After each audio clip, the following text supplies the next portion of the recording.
evening, everyone, and thanks very much to Boulder County Crest for inviting me tonight, and thanks to all of you, actually, for being interested and passionate about this topic, because as we'll discuss, I think it's actually one of the most important areas for us to be thinking and working actively on. So, as Chris mentioned, I have a sort of diverse portfolio. I'm kind of the cleanup batter in a way in our team. We do a lot of different things related to this. Well, it's good to see some of my friends here. Hi, David. So I carry a number of different energy project portfolios, but one of the ones that I'm really excited about right now is our work to try to provide alternatives to our community around the use of natural gas. I should say, in fact, I get kicked every time by some of my colleagues when I use the term natural gas. As some of you know, that was a very well-crafted marketing term that came out about the time I was 5 years old. And in fact, it was so well done that I can still recite the tagline that I learned when I was about 4, which is, you know, natural gas, the light blue flame that lights, heats, and cools instantly and inexpensively at the touch of a dial. You wonder about your children when you start seeing that kind of thing. So I've got really 3 major points that I want to leave you with tonight. The first is that climate change is happening faster and more intensively than we originally believed. And that as a consequence, if we want to stabilize climate in a condition that's livable for our species, the work we have to do over the next 10 to 15 years is actually more important than the rest of the work in the rest of the century because of that flywheel effect of accumulated emissions. The second point is, we now understand that methane gas has a much greater impact on climate than we originally understood. And that as a consequence, to stabilize climate, we have to rapidly develop and disseminate alternatives to the use of methane. And then the third is that there are alternatives, and what we need right now is leadership in adoption of those so that we can both show that it's possible and to start building the economies of scale that will make those alternatives more and more economically viable for everyone. So those are those 3 points. Climate change is happening faster than we thought, methane's a larger part of it than we thought, and there are alternatives that we need to actively promote. And that part of the reason I'm happy about being here is because I'm hoping that part of you, or all of you, are a part of the leadership in that. So I just want to give a little bit of a snapshot about the last 10 years. How many of you recognize this? This is not, actually my son could be doing this. He's this age now and he loves to run around him. But this is actually a part of an ad that was done back in the day when we were first starting the municipalization campaign. Because it's always been a little bit of a David and Goliath struggle against Excel in terms of whether we were going to get a chance to form our own utility. And as you all know, last November our community voted once again to enable the city to continue to pursue the formation of a utility. Why would we want to do that? Well, in part because we need to actually figure out how we can accelerate the development of both renewable source and the adoption of the things that use renewable electricity. So here's all the things that we've been working on over the past 10 years. But you'll notice that the gas wasn't a part of that initially. So this is to the point of climate change. These are a couple of very prominent climate scientists, and I'm not expecting you to read all of this, but basically, and this is James White, who's here at CU, the point of this is we're starting to see that climate change is happening faster than we thought, and it's becoming a compounding effect. So we absolutely have to work now as fast as we can. That work is, the work that we've proposed for our community is encapsulated in a document called the Climate Commitment, which if you go onto our city website, in fact, you can just type in Boulder Climate Commitment, you'll find this document. And what it does is it lays out our strategy, which has basically 3 broad areas of action. Energy systems change, ecosystems, and how we work with the natural world to start taking carbon back out of the atmosphere, and then, of course, how we're using resources. We can't continue to live in a world in which we just use and throw away. We have to create a circular economy. So tonight I'm going to talk exclusively about the energy aspects of this, but we might want to have a conversation later down the road around some of the other work that we're doing. We're starting to do some really exciting work now about how we take carbon back out of the atmosphere. And one of the messages that's important for you to know is that creating a zero emissions economy will not be enough to stabilize climate. We actually have to start removing carbon from the atmosphere as well. That's actually in all of the climate projections, whether we've seen that or not. So this is a very important topic and something that would be fun to talk about. And that there's some very exciting work that's being done there. But tonight, again, I want to talk exclusively about the energy aspects. So when you're talking to people about this challenge that we face, one of the things we like to suggest is that it's actually pretty simple. The energy systems change that we need to create is really just about three things. We have to create renewable electricity. We have to be as efficient as we can about the use of that electricity, and then we have to convert everything that we have that is using energy as much as possible into electricity. Now, there are some things like process heat uses in manufacturing for which we don't have a good alternative to gas right now. Some of those things are emerging, high arc furnaces and so on. So there will be probably some remnant use of fossil fuels for some time into the future. But the majority of the things that we use energy for right now can be converted into electricity, and that's an important part of this journey. So again, why are we now so focused on natural gas? Wasn't it just a few years ago that methane gas was considered the bridge fuel? It was the cleaner alternative. Well, one of the things that we didn't know enough about at that time as we were doing those calculations is that the level of impact on the climate from methane was based on a few key statistics. One of them was, what's the duration of impact of that gas in the atmosphere? And the way it was previously calculated, and the way it's calculated in the inventory that Boulder and almost every other city in the world uses, is averaging that impact over 100 years. So every molecule of methane that's released, its impact is calculated, is averaged across 100 years. In fact, methane's residence in the atmosphere is only 12 years, and that the most reasonable duration to use in calculating that impact is 20 years. And so you can imagine if you take that sum of impact and you condense it down to 20 years, it's a far greater impact than if you spread it out over 100. So that averaging has been an inaccuracy. And then the other big factor, which I'm sure you've heard about, is leakage rates. How much gas is being leaked when it's being produced, when it's being transmitted through big pipelines, when it's being distributed across in our neighborhoods. Our calculations currently are based on a leakage rate of 1.5%. The studies that have been coming out recently show leakage rates as high as 12%.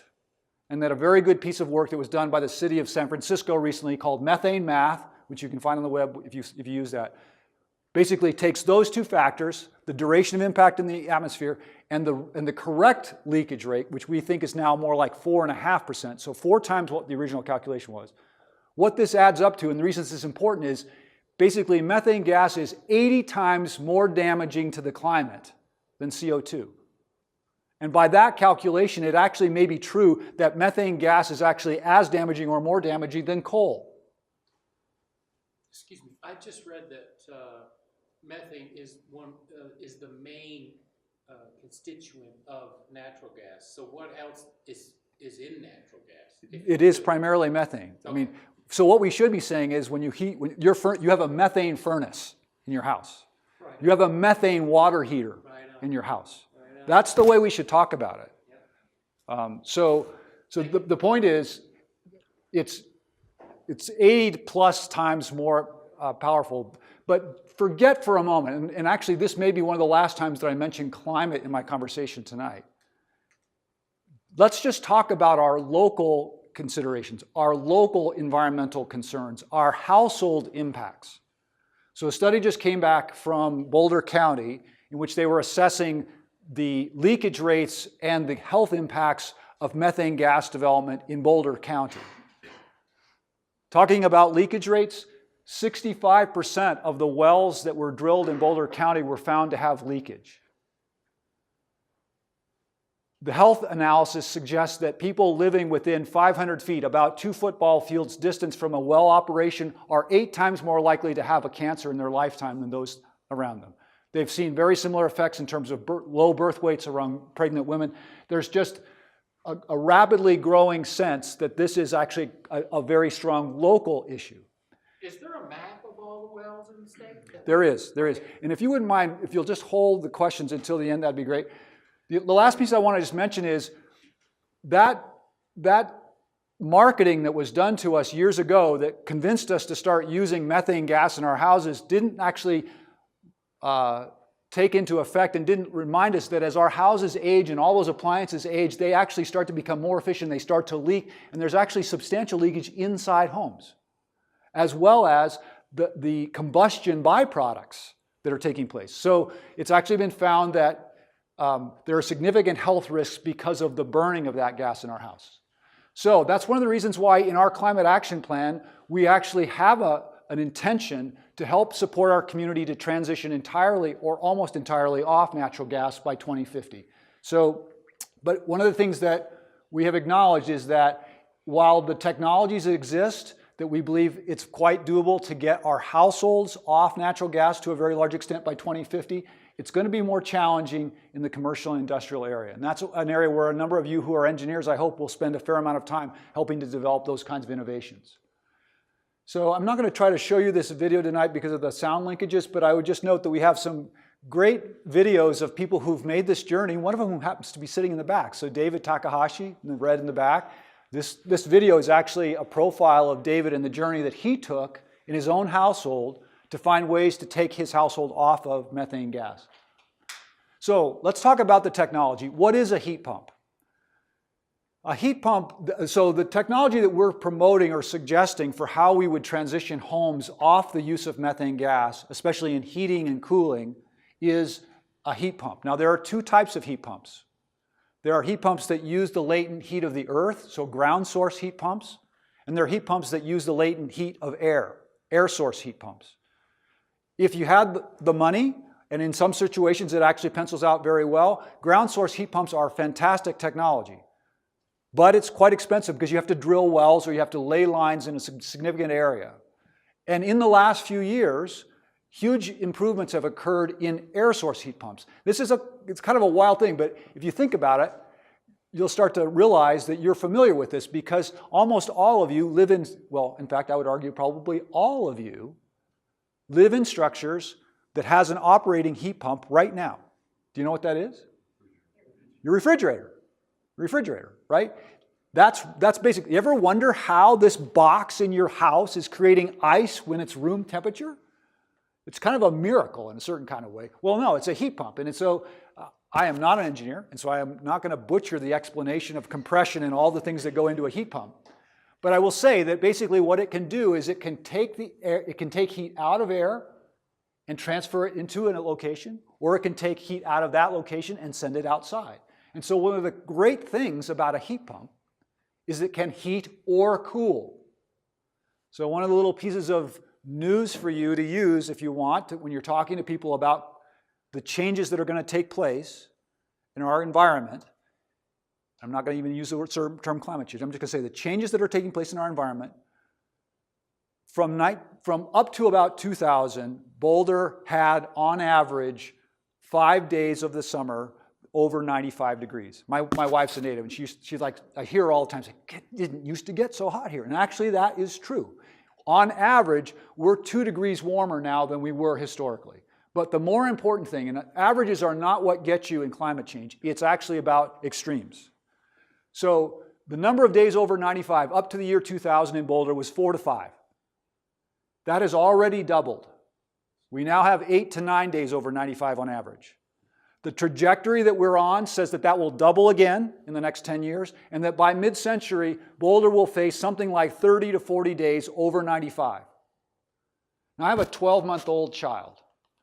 Already, my little 3-bedroom house here in Boulder was essentially almost unlivable last summer, and it was not so bad last summer. So over 50% of the houses in Boulder don't have air conditioning. This ability to provide not only heating but cooling is actually going to be an important local, immediate, tangible, personal benefit.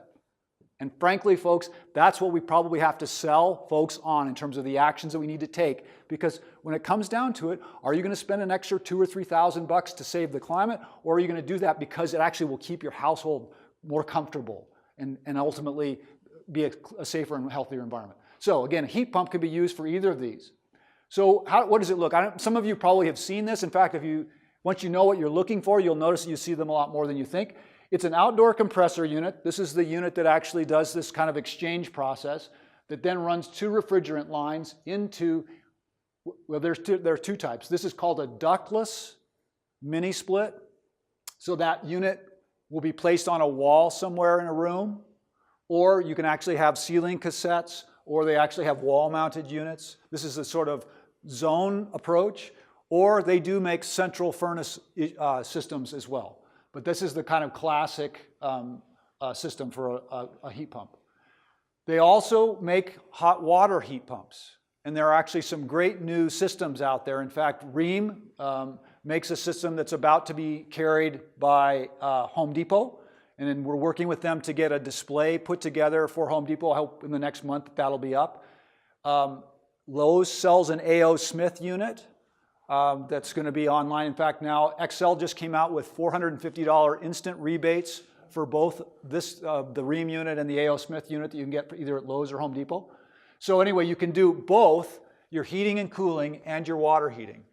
If by chance you happen to have an existing electric water heater, these units are 3 times more efficient. They will literally, if you have an electric water, this thing will pay for itself in a year and a half or less. So, and again, I was going to say, this is not new technology. You've seen these around. This is actually Red Oaks, the affordable housing development over on Belmont. They put in a bunch of LG units in that. That was back 2011, I think. This is the new Boulder Housing Partner development. They have carrier units that are going in there. So a lot of times you'll see these, they're only being used for air conditioning. So there is differences, and then you actually have to be careful to make sure that the units that you're getting, especially in our environment, are high efficiency units that are designed for doing low temperature heating. So believe it or not though, these units, which are literally heating with the latent heat of the air, can operate down to 15 below. To me it's a miracle that you could draw enough heat out of the air when it's that cold, but they literally can do that. So here's the list of benefits. So we're launching a campaign. Do we have the campaign? We are launching a campaign called Comfort 365 that just launched 2 weeks ago to provide incentives, and I'll get into what kind of incentives we have, to support the community in moving this direction. Now, what you'll find interesting perhaps is, do you see climate mentioned anywhere here? No, it's about comfort, it's about health, it's about flexibility. By the way, these things can be operated off of your smartphone. You could operate either your water heater or your heating and cooling system from remote. Let's say you wanted to actually make your house colder or warmer an hour before you were going to get home. You could do that right off of your phone. The water heater unit will send you an alert if it's leaking. They're remarkable pieces of technology. And for those of you who are energy engineers, of course, the water heaters are basically thermal storage. They are energy storage units, which could be used in that way as well. So they are more efficient than typical electric systems. They lower your carbon footprint, and there's a lot of incentives now available. So again, the benefits. I'll tell you one of the reasons. My son, Nathaniel, who's 5, when he was first born, we lived in a trailer for the first 2 years of his life. That was a classic trailer. It had a gas water heater and a gas furnace. And in the wintertime, it was very cold. So we would have to, of course, button the whole house up. We would even put a towel, along the seam of his door because we had a little portable heater in his room. And my son's now pre-asthmatic. I don't know if you know this, but asthma rates among children are skyrocketing. Part of it is our very bad exterior air quality. Front Range has some of the worst in the Rocky Mountain region. But a lot of it is actually indoor air quality, and I'm frankly fairly convinced and sort of ashamed that it was probably because of the kind of internal air quality that my son has that condition.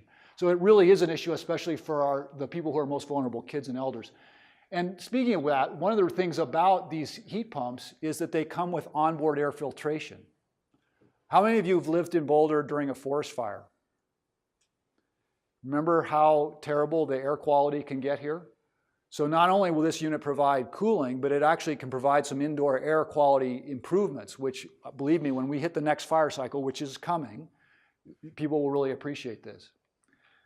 So in terms of carbon benefits, I'll just do this really quickly for the energy engineers in the room. We did an analysis to say, would this unit reduce your household carbon emissions against, when compared to a regular low efficiency gas unit or a high efficiency gas unit? So against a low efficiency gas unit, right now it's a little bit close, like at the carbon emissions factor of our electricity against the natural gas, incorrectly, by the way, calculated. You're still a little bit more emissions because you're going to use a little more electricity. But by the time we get to, this is basically all of the projections of what the Xcel grid is going to do. So this is just basically up to about a 40% renewables in the Xcel grid. we're already beating regular natural gas units by actually this should be 2020, not 2030. If we were replacing a high efficiency gas furnace, heat pumps replace high efficiency gas furnace, we're beating it out in almost all cases, low efficiency. So if you want to see the numbers behind this, I'm happy to share it with you. But the point of this is, with the trends in the renewable grid, we're going to be better on carbon very soon. Now, I have to make sure I say this. This is not a perfect solution. There are no perfect solutions. For one thing, it uses refrigerants. How many of you have seen Paul Hawken's book, Drawdown?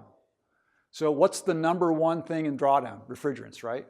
So one of the important innovations that we're trying to push in this field is for the manufacturers to start using better refrigerants.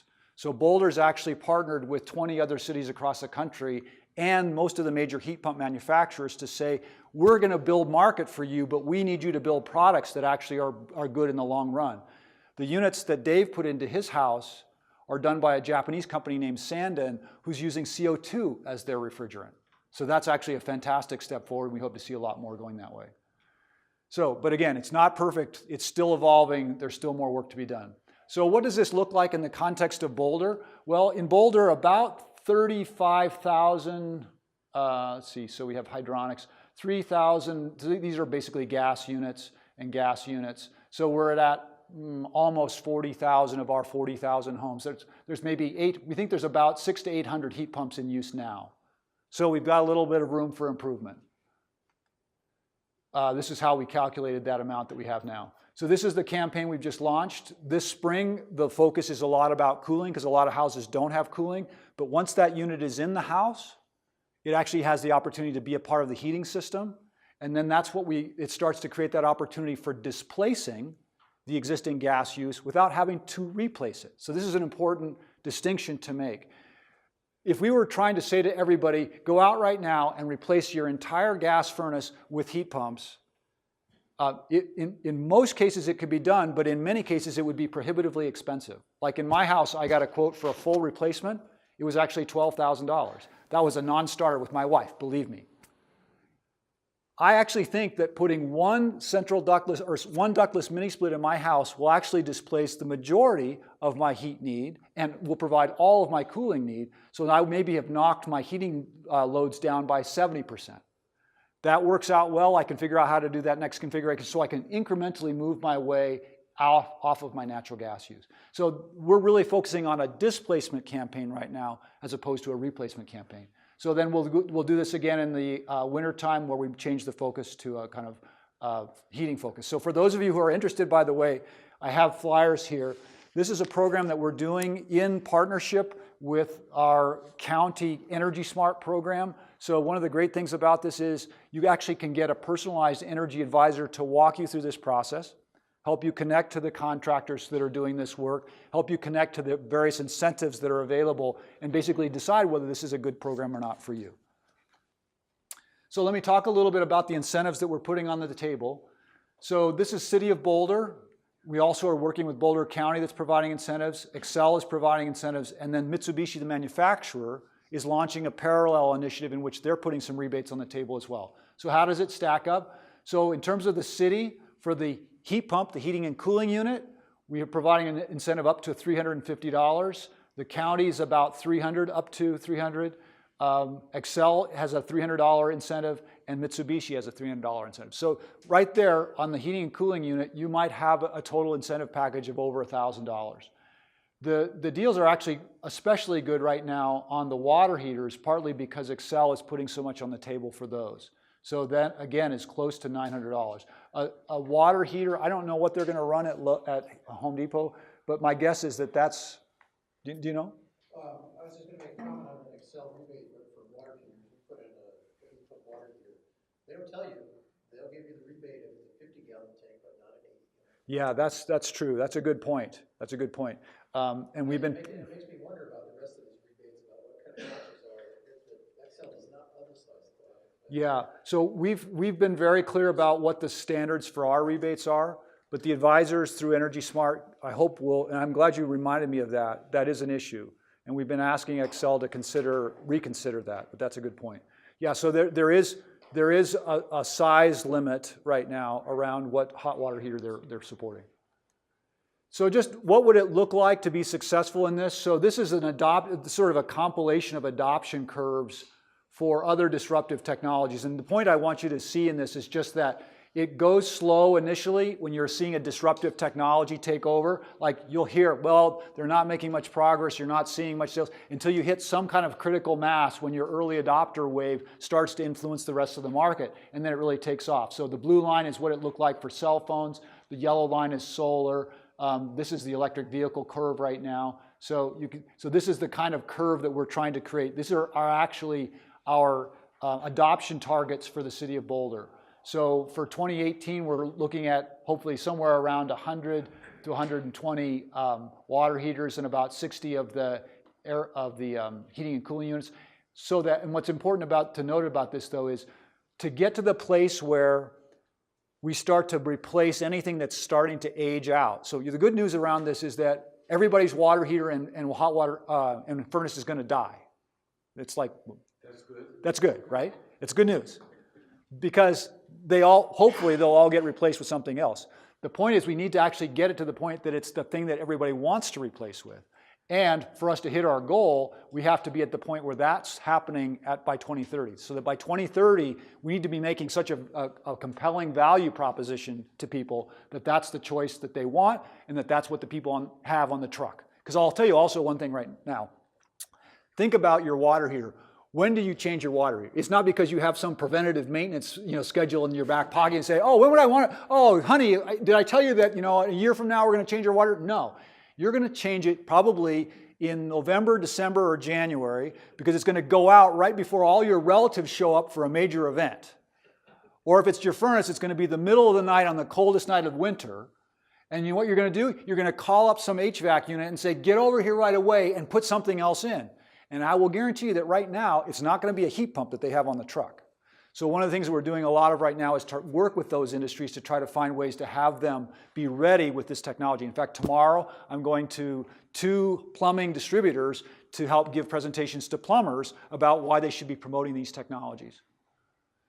So I just want to put this work in context. Boulder actually helped to launch this initiative nationally, and now we have a whole bunch of cities that are joining in with us, and we are literally meeting with all of the major heat pump manufacturers that are providing these kinds of products in the United States to say, look, we can build markets of literally millions of people. We can literally walk you through the front doors of a lot of people if you will help by bringing prices down, improving the quality of your contractors, by making more and better products available. Did you have? When you add air source or ground source heat pump, you don't get any ability of increasing the size of a solar array. Like an electric vehicle, if you have an EV registered at the address, you can increase your array 3 kilowatts. Is there an incentive? We're working on it. That's a really good point. Let's come back to that in discussion. It's a really good question, though. So I just want to, I'm getting close to the end here, but I want to point out something that's really important. One of the things I'm really excited about in terms of CRESS is that you're taking the big and the holistic view. For a long time, we've been looking at these things piecemeal. Like, okay, let's go promote a lot of solar. Or let's go and let's all do energy efficiency. Those are all really good things to do. But sometimes it actually is doing things together that make them work. And a good example is actually heat pumps. If, for example, you were interested in an electric water heater heat pump, most of you would soon find out, damn it, my water heater is getting gas, but there's no 220 outlet in that room. Plus, my electrical panel might not have enough service to be able to support that. When would you potentially be talking to somebody who could help you with that? Oh, actually when they're installing solar, right? You're going to have an electrician in there. They could pull a new line, they could make sure it goes there, and they could size it to the right one. So it's the synergies that actually will make these things work. In fact, we've found that putting solar on the house and lowering your average cost of electricity is what actually makes these things cost competitive to gas. So I'll just breeze through all these. Let me see if I... We've basically developed, for those of you who are modeling geeks, we have developed an hourly energy model for every single family residence in town so that we could do financial modeling of for whom it might make sense to do these improvements. So we literally have built a tool in which we can say, show me all the houses that are in the 1960s or 1950s that are of a certain size, that have a certain fuel type, and then we can run the cost-benefit analysis and say, okay, this many houses actually cash flow at night, and we can then turn that into a mailing list that we can talk to. So there's a lot of really fun things that we're starting to be able to do with all this. So this is the last part. So we literally have this tool now called the Roadmap to Renewable Living. So if you give us your address, and you give us, actually, if you gave me your address today, I could give you a roadmap that would say, here's what we know about your house, and here's what the likely changings, the change-out periods, because we have all the permit data. Now, to the extent that the permits are in there, we know when your water heater and your furnace might be ready to go. So we could start to say, look, it's not maybe today, but 2 or 3 years from now, you really ought to be thinking about changing out that furnace or that boiler. And if you are, then might want to look at this. And in fact, when you're doing that, you might want to look at this too. And we could finance that together and stretch that out over 10 or 15 years. And suddenly, it actually makes good sense. You don't spend any more money to get all those things that you wanted. So that's why this notion of thinking about a roadmap for your house from here to that point where you're basically on a renewable living situation is where we want to go.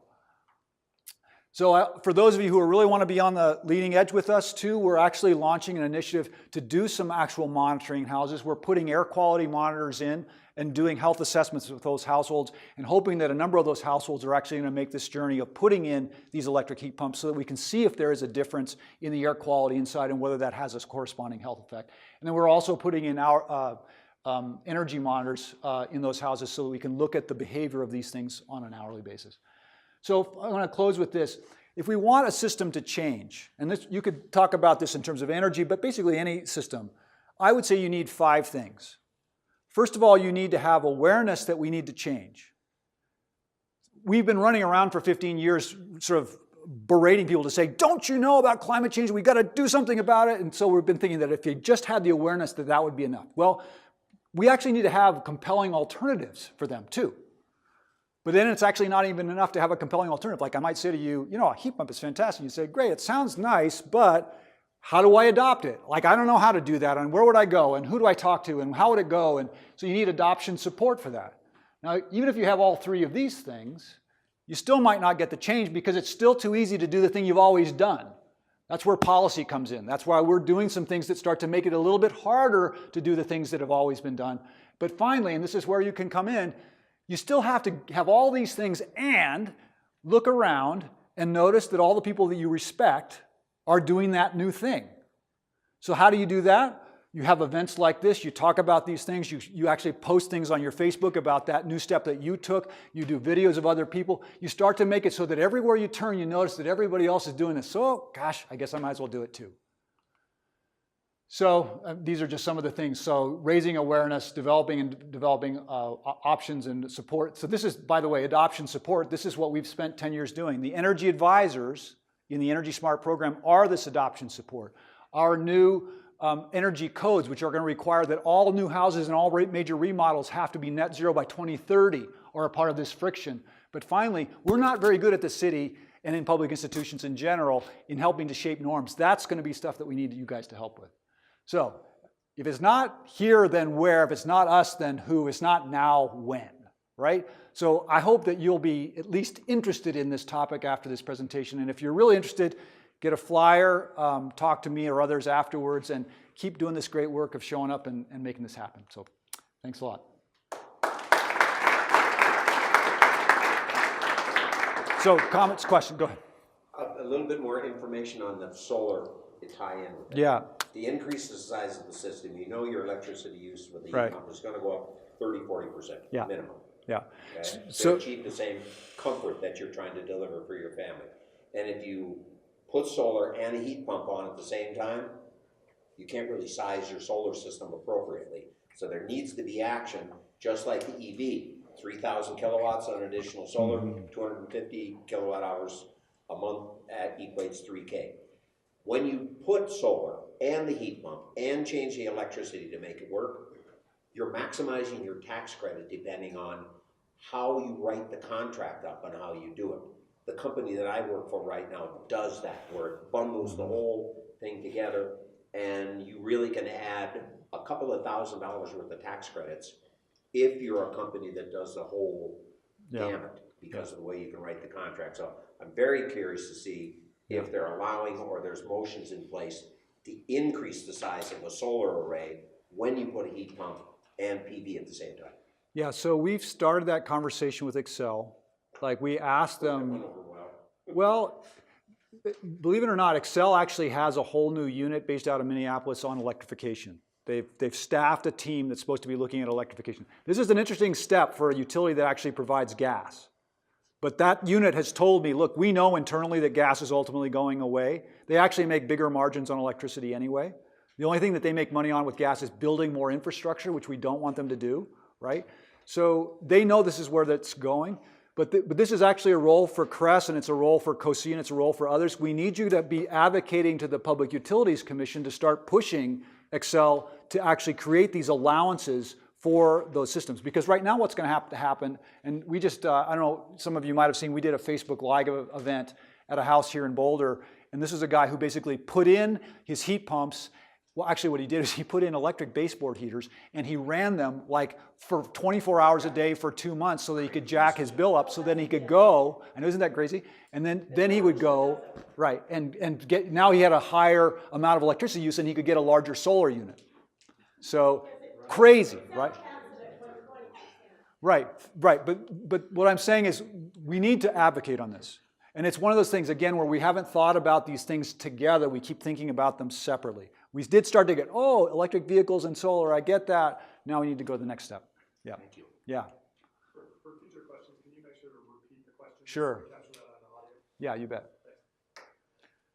More questions. I see skeptics in the back. Come on, give me the skeptics. Give me the. No. I was going to follow his idea, but I wanted to add the snippet that everything he talked about was residential consumption. Mm-hmm. And I think that the way to succeed in that is the early adapters should be the churches, the cities, the counties, the people that are in it for long haul. I'm not going to be breathing much longer, you know. I'm not considered a long-term asset anymore. The city's going to be here much longer than I will. Mm-hmm. You know, schools, you know, they should be adopted on the municipal level, and our tax code should incentivize landlords. I am a landlord also. I'm in it for the long haul. You know, I own properties for 30, 40 years. Mm-hmm. And the average person in this room is going to move in 6 years. Mm-hmm. You know, so I should be the guy getting the tax credit as solar for landlords legislation that isn't out there. I am not incentivized to do this. So one on of the my house, yes, but on my income property, right, yeah. right. One of the things that people haven't really discussed much about municipalization is what that enables us to do around financing. So I would argue that in fact one of the most important and powerful aspects of municipalizing is that we can actually do on-bill financing and stretch the cost of improvements out over enough years that it actually is accessible and doable. And then create special programs if we want to for different classes of users that we want to try to incent. It's just a huge, we have basically an intergenerational equity issue around this. Those of us who own homes are being asked essentially to take a unit that's now basically 50 plus years old and really needs a significant upgrade to bring it into the century that we want it to live in, but we're not going to benefit from it for all the years that those upgrades create, right? We need to find a way that the payments for that are shared with the whole set of users that are going to have that. That's what financing against your property or financing against your meter could do. So there is a program called Property Assessed Clean Energy Financing where you can take all those improvements, pay for them, stretch that payment across 20 years, and make that a tax lien so that it follows with whoever owns the home. There's actually several other mechanisms like that, but that's what we need. We need this is not a technology issue anymore in terms of this transition. It's entirely a financing issue. It's how we pay for this thing that we need to do. Others, yes? Yeah, I mean, so I understand you're with the City of Boulder.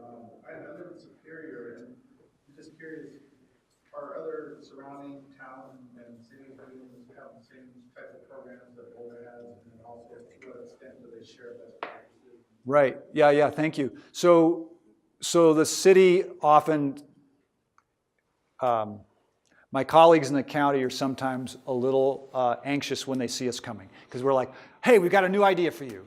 This whole thing, like, oh my God, really? You want to try that? But now, because of this program, those incentives that I showed you are available to all the cities in the county. So this program is being offered by Energy Smart to all the county. Now, our city incentives are only for residents, but all the rest of them are for everybody in the county. So in terms of other cities, like I mentioned, we're actively collaborating with other cities who are watching us, like Fort Collins is watching us because they want to run in a similar direction. Other communities, I don't know where they're at yet here, but we have a lot of the major cities around the country now working with us. So, please.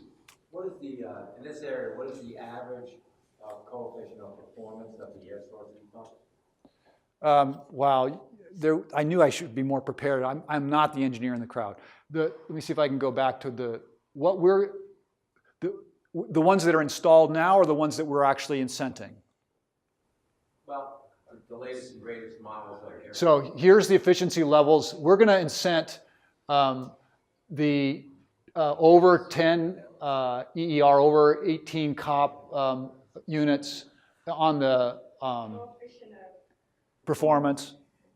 So we're only incenting the high efficiency units or the mid-scale efficiency units. So these are like the Mitsubishi Hyperheats. Daikin makes units that will qualify for this. So if you're interested in that, Panasonic, Mitsubishi, or Fujitsu. I can't talk about better or worse, right? So there are at least a dozen companies that offer units that can meet these high efficiency standards. The high efficiency standards run about 30% higher than the medium efficiency units. In terms of cost. So you gotta go to the top of the price range to get the higher efficiency. So Just a second, Lynn. I saw a hand right here. I have one quick question on that one. Just what is the ballpark cost for us to do? Yeah. So last summer I had a whole bunch of guys come out to quote my house. For a single ductless mini unit in my house, it was on average $5,000 to $6,000. So How many square feet? it was to serve a house, a room area that was in the sort of 500 square feet area size.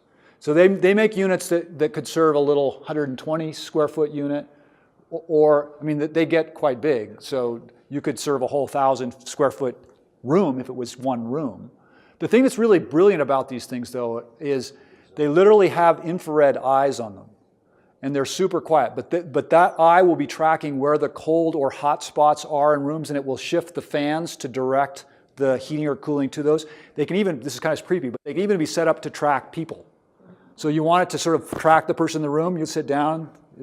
It's so quiet you won't hear it happening, but that's what's happening. So it's really interesting. What is it that describes it? I mean, your residential adoption rates were pretty optimistic. In the industry, you described there's some applications that just doesn't work. But why the pessimism around commercial adoption? Well, so there's two issues. There's commercial and then there's industrial. And what I was really talking about significantly was industrial. Like when somebody has to use heat to make a wafer board or something, that's like 2,000 to 3,000 degrees stuff. You can do it with an electric arc, it's just really very inefficient. So that's the thing that's really hard to replace. Commercial buildings in terms of heating and cooling are a much more mixed bag. I mean, there's all kinds of, it's not as standard as a house. So the technologies aren't quite as far along and they're a little bit more expensive, but there still are some good choices. So we've started on the residential side. We're now getting everybody together to start researching the best technologies for the commercial side. And there's some really cool buildings going up in town, like Boulder Commons is going in. Heat pumps, they're basically a net zero facility. So you're seeing it more and more coming online. What's Boulder Commons? It's a building that's over near the Boulder Junction. In fact, that's a really cool building, by the way. If you haven't seen it yet, they're literally putting solar skins on the side of the building, like the whole south face. I don't remember of that. So I saw a question back here, and then to you, Lynn. Yeah, so I just wanted to ask in regard to, look at my home, it's probably 4 years old, and the heat differential between the main level and the upper level is pretty dramatic. Yeah. But it's not just a single room. You're talking, 3 rooms up there. Right. how do you manage that with putting in a heat pump system? Right. And is that feasible to set it in the attic Right. and be able to manage 3 different rooms? Right. So there are units that you can set into the attic and then duct into multiple rooms. So I was just at an Airbnb in Eugene where they did that with 2 rooms. It was actually in a wall cavity, and then they had registers out into 2 rooms. So you can, I think, get them to serve 2 to 3 rooms out of a single unit. So, and there are these central units that are literally like a drop-in air handler that could then just use duct systems. But they're a lot less efficient. It's not that they're less efficient, it's just that they actually don't make them to serve very large houses. About 1,500 square feet is about the biggest air handler that they've got now for centralized systems. They're coming out with bigger ones, but so that's where it can get really expensive. If you have to put a separate unit in each room, you might have a single compressor out there serving 3 or 4 of those, but then suddenly you have all that refrigerant line moving stuff, and so that's where, so right now, again, it might be that you have a really hot room that's your office, or your partner just really feels like your room is always too cold in the winter, so you take and you solve that problem. Or in the case of my house, I can put one in my common room that serves my living and dining room area, and then I'm going to set it up so that it actually literally blows down my hall, and I think I can provide all the cooling my little 1,000 square foot house needs. And then in the winter, I'll see how much of my gas I can displace by running that unit. We'll see. Yeah. I was curious, based on the gentleman's comment before, what is the city planning to do for government buildings and things of that? Yeah. So the first thing that we've done is pass these really aggressive building codes. So we actually have probably the most aggressive codes in the country in terms of we're ahead of every cycle by 30% with the goal of getting to all new buildings and major remodels by 2030 have to be net zero. So we apply that to our same buildings. So on the commercial side, we have, if you might have seen, it's called the Building Performance Ordinance for commercial buildings. And it started that all buildings over 50,000 had to comply. This year, buildings over, I think, 25,000 have to comply. So we're ratcheting down to, I think, about 10,000 square feet. But all the buildings that we own that fall into that category, and believe me, it's an interesting conversation internally when Parks and Rec says, what? I have to do that? But wait a minute, that's going to cost more money. It's like, right, that's the building code, right? So that's how we're doing it on that. And so we're trying to lead by example. So we're just as we have our objective with the community is to try to hit an 80% emissions reduction for the entire community by 2050. We're trying to get there with the city by 2030. So we want to try to walk the talk or lead by example. Lynn, you were waiting. The thing that'll work good is that you can scale it up, and then that gets it projected, so the mass production makes it cheaper. That's exactly right. And we come up with more alternatives. And Lynn is another real pioneer in this area. Bless her heart. She's been trying to figure out how to take her house and find ways to adopt these technologies. And there are certain situations where it's not straightforward and it's not easy and it's not cheap. And so I honor you and I admire you and I bow to you for being a part of trying to help figure out where we go. And it's, a few years ago, another thing though, I realized that these things are disposable. These $5,000 things, you know, but that's something else that might be accelerated by more and more adoption is better technology. That, you know, because my furnace is 50 years, you know. So yeah, so think about. And these things are like 10 years or like a lot less. Think about where we are now in this technology as essentially where we were with solar 15 years ago. Like 15 years ago, what was solar per watt? Jesus. Right? And the panels, if you were lucky, were 20% efficient. Right. So we've seen, like just in the solar hot water, or the heat pump hot water heaters, the efficiencies have been probably improved 30 to 40% in the last 3 years. So the more adoption we get, the more we'll drive this. But as somebody was nodding their head, we have to drive the refrigerant piece too. That has to be part of where we go. So I saw Henrik. Any divestments or being steps being made to divestments into fossil fuels to make something like investing in this more attractive? Well, that's a really good question. So some of you may be aware, one of the reasons why Boulder has had the honor to be a leader in this field is because you, our community, said back in 2006, we place climate action as a high priority, and so we as a community decided to impose a surcharge, what we called a carbon tax, on our electricity that generates now about $2 million a year, which is what's enabled us to have a staff that's worked on this. And you know, by the way, just to note, for us as a community, that has really set us apart in the world because we've actually had a capacity to work on it. That's one of the reasons why we can do things that other communities are following. So it was a really beautiful and wise investment by our community. But now, isn't it weird, or isn't it sort of a little bit out of alignment that we're still wanting to start, we're still surcharging on electricity when now actually we're saying we want people to use more electricity? What is it we don't want them to do? We don't want them to use gas. So we're trying to actually come up with a new carbon tax around gas, which is essentially sort of inviting a disinvestment in gas and a reinvestment in electricity. So we'll probably be coming back to the community with that new proposal for how we fund this work going forward in the next year to 2 years.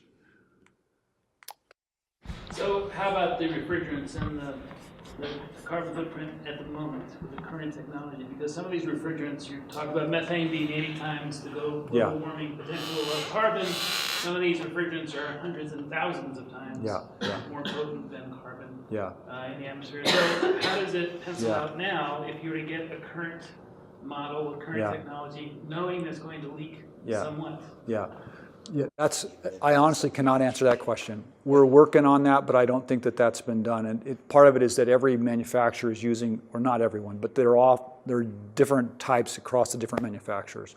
So I will commit to continue to do that work, though. That's a really important question. In addition to that, there's businesses that are forming to take the old dirty refrigerant and produce the new ones, and where they actually can dispose of it without having to have the contractor pay to dispose of. They're actually going to make money by turning in their old refrigerant to have it converted to the less dirty refrigerant, so to say. But it is. And that's a new business model that is just now, there's like 2 places in Denver that are starting The to do that. automobile industry didn't even have a suggested method of disposing of refrigerants, and yet untold millions of automobiles have been trashed for the last, with refrigerant in them. you know, and guess where it all is? But I think this is an area for both entrepreneurship, but also for policy. So we are going to need to push on that question and then make sure that there's policy to try to force the collection. You know a lot about the industrial and commercial. Well, right now there's a huge incentive in Colorado, the PACE program, Property Assessed Clean Energy, for the businesses and industries that want to get off of gas, move to electricity, more efficient. They can utilize that. I know coming up in the next legislative session, if the idiots in the dome can ever think about things right instead of wait till the 11th hour, they want to put a PACE program available for residential solar and energy efficiency, rolling right into the heat pump thing together. So be aware that coming up, the next step is going to be the PACE program for renewable energy, and it'll be statewide, not just Boulder County. They know it works. So. But Mike, that's a really important point, and thanks for making it. So if you haven't heard, so we mentioned PACE earlier, it actually is in place now for commercial. So, and it's an incredibly powerful program, because let's just say you have a building and you want to get solar, but you need some HVAC work, but your roof is old. You can actually bundle that entire package, including the roof repairs, into that financing package. And you take it off your business books, put it on your property assessments. You can accelerate the depreciation of that investment, and then you got a building that's 40% more efficient than the guy right across the street. When you go to sell your building, and it comes off the business books, when you explain this to a CEO, they go, no way. It can't be legal. Bring in your CFO, and I'll show them how it works. And it's a huge boom. I was involved in Delaware, and then it was moved out here, Connecticut, and then to Colorado. So it's huge for industry and commercial. So PACE, I also note that, wait, just a second, there are 2 PACEs. We just want to make things really confusing. So before there was Property Assessed Clean Energy Financing, PACE, Property Assessed Clean Energy Financing. The county launched its commercial energy efficiency program called Partners for a Clean Environment, PACE. So if you're in the commercial sector and you want energy assistance services, you'll go to the county to go to the PACE program to get that advisor. We have an advisor service for businesses called the PACE program. Now, there's also this financing program called COPACE, Colorado Property Assessed Clean Energy Financing. So let's not go. It's entirely state-based, but it has to be authorized by a county because it's collected in the county tax process. So basically, you pay for this financing that you get through this program. You pay off on your tax bill. That's how, and it is almost unbelievable. Literally, like if you're a business and you want all these improvements done, it doesn't have to be off your balance sheet. This can be something because it's associated to your property. It's not associated to your business. Is there an interest rate associated? Oh yeah, and it's not the cheapest financing out there, but you can extend it out 20 to 25 years.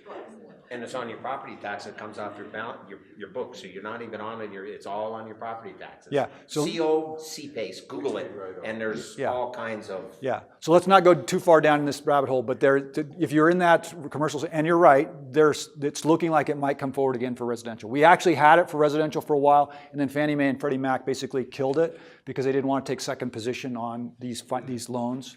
So, but it could come back. For those of you who are interested, we had a panel discussion on this. I believe it was at a March meeting. So Okay. you can go to our YouTube page. Oh, perfect. You can take a look at that. We've got the director of the Tracy, state yeah. CPACE, Oh, good. that spoke at that. Oh, good. Sternberger. Okay, good. And we're at 8:15. We'll probably take a few more questions. Go ahead.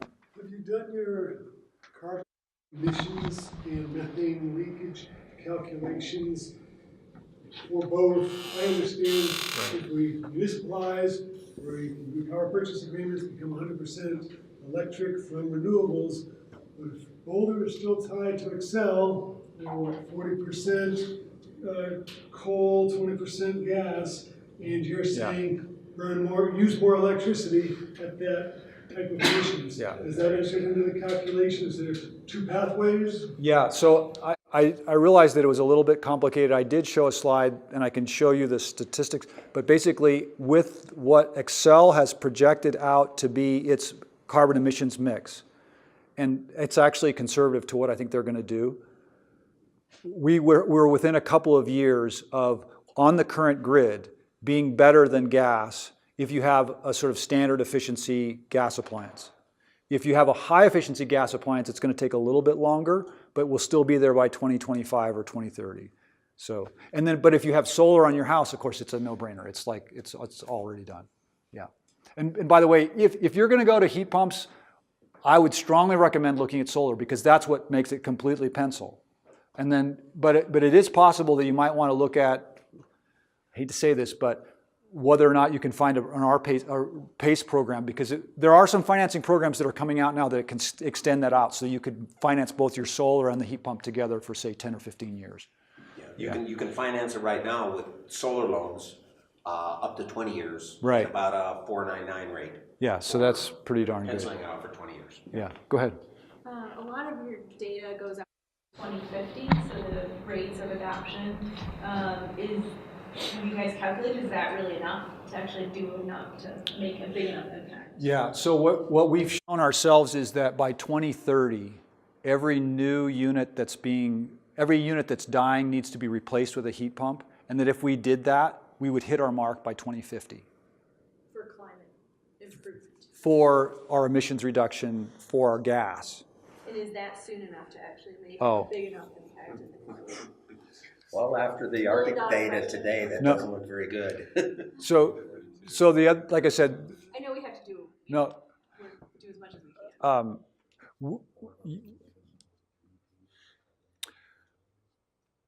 We have to do an enormous amount on the emissions reduction side. Probably we won't go quite fast enough, which is why we actually have to really get busy on carbon capture. And the issue is how we're going to do carbon capture. And this is sort of, unfortunately, like a lot of engineers are salivating and starting to go to the bank because there's going to be a lot of money thrown at this problem. And there are going to be wild geoengineering solutions that are proposed. And I would argue, why are we considering geoengineering solutions when the planet spent 2 billion years figuring out how to take carbon dioxide out of the atmosphere? That's what it does. And there's some really good information out there that shows that if we'll just start basically working with natural systems, they can take gigatons worth of carbon back out of the atmosphere. So that's the other thing that we're starting to work really hard on. Have you guys developed a strategy yet? On that side? Yeah, for Boulder. We're just starting. So Boulder County and the City of Boulder launched its first sequestration pilot project this year. So we're literally laying out plots this June for our first land treatments to then look at what are the options. Is it biochar? Is it bioinoculums? Is it mineralization? Because it's all about basically feeding the microbial life that's going to start fixing carbon again. So that's an extremely exciting realm of work, huge financial and business opportunities in it, because eventually we are going to value carbon. It's going to, whether it's soon enough or not.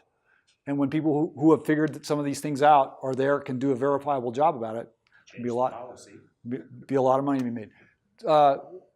Other questions?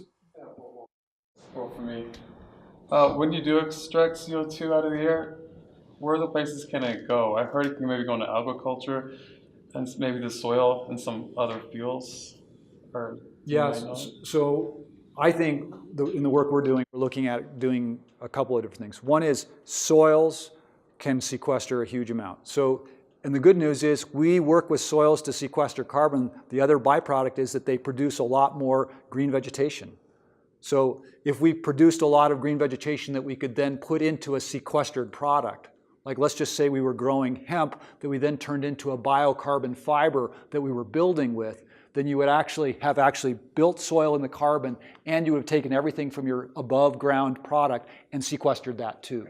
And then if you took a lot of this forest thinnings that we're going to need to do to keep the fire hazards down and you turned that into biochar and put that into the soil, it's basically sequestered for several hundred years and it's holding water.